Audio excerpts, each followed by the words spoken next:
everyone, it's Matt from Pixelade here, and welcome back to the channel. So just recently on July 26th, it appears as though EA has updated their website for the Sims policy on mods and custom content. I know that there were definitely conversations about custom content and early access paywalls months ago within the Sims community, and being honest, I didn't follow into all of that as much as I should have. Well, it looks like we have a little bit more in terms of clarification for policies on mods and custom content. The article first starts by explaining the terminology for custom content, game mods, and mods, and how they are different from one another. They open up here with the policy on mods. We know that for many of you, mods are an important part of your game experience. For that reason, we support a framework in The Sims 4 that makes it easier for you to install and use mods. The Sims team doesn't pre-screen, endorse, or specifically support any particular mod. You should use mods with caution and understand there may be risk. We have a long tradition of supporting creativity in our community. We do not object to mod developers continuing to share their amazing content, subject to the following. Do not promote your mods in a way that suggests they are endorsed by or affiliated with The Sims, Maxis, or Electronic Arts. This means you cannot use any game logos or trademarks, including versions of the Plumbob or key art designs, to promote your mods. You may state that your mods are for The Sims 4 and or for a specific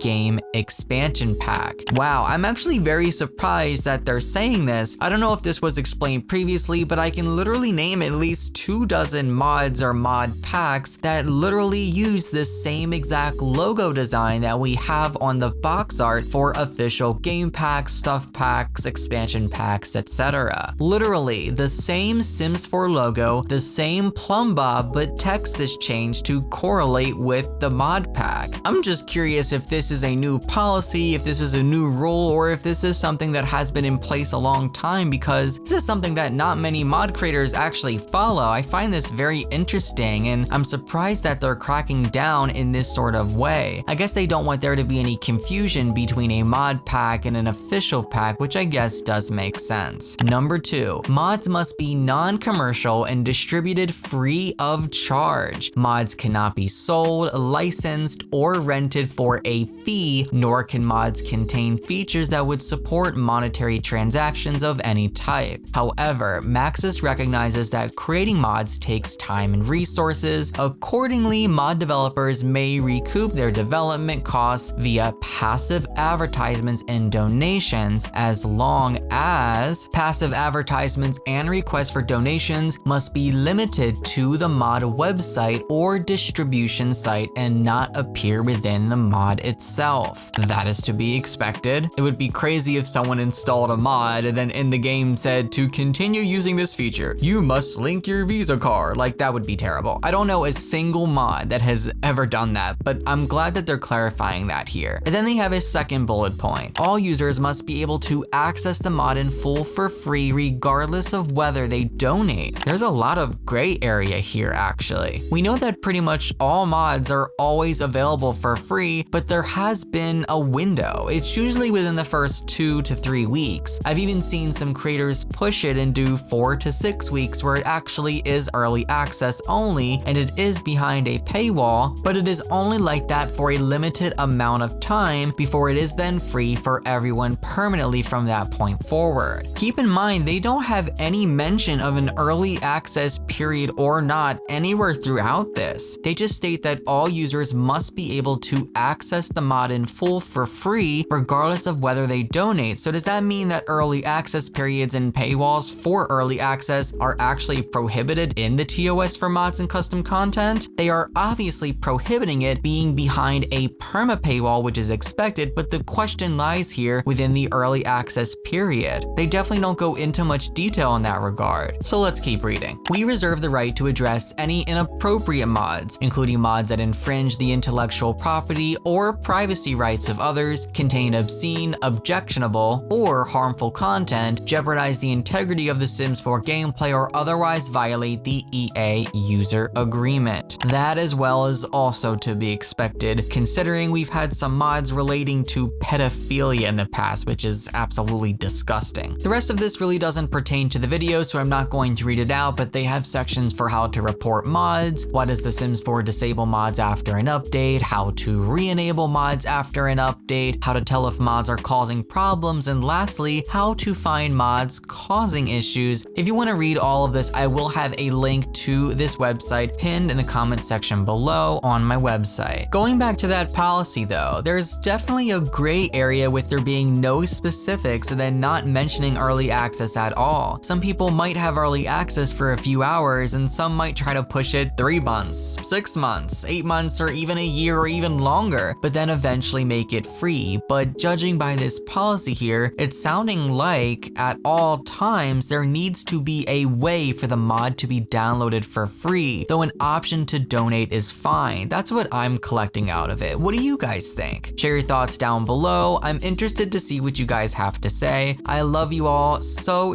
very much. Thank you for watching and happy simming. Bye everyone. This video was brought to you by my supporters on Patreon. Thank you guys so much for your support. If you'd like to join my community over there, a link is below. Thank you for watching.